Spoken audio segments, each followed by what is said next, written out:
तनिया के झुका दाए राजा जी, सजना के जादू चल दाए राजा जी।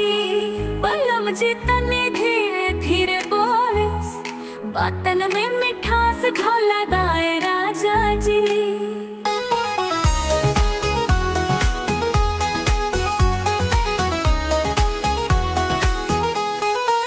तनिया के झुका दाए राजा जी, सजनवा के जादू चला दाए राजा जी।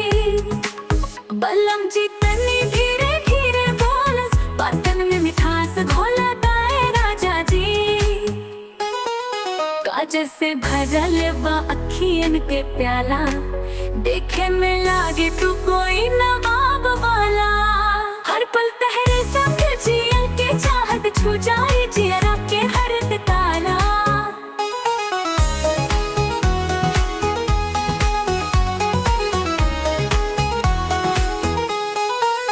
कंगन कर के जब तू हाथ उठावे, धड़कन बढ़े दिल दीवाना हो जावे।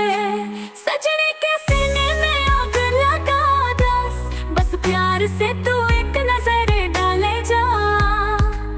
बलम जी तनी धीरे धीरे बोलस, बातन में मिठास घोला दाए राजा जी।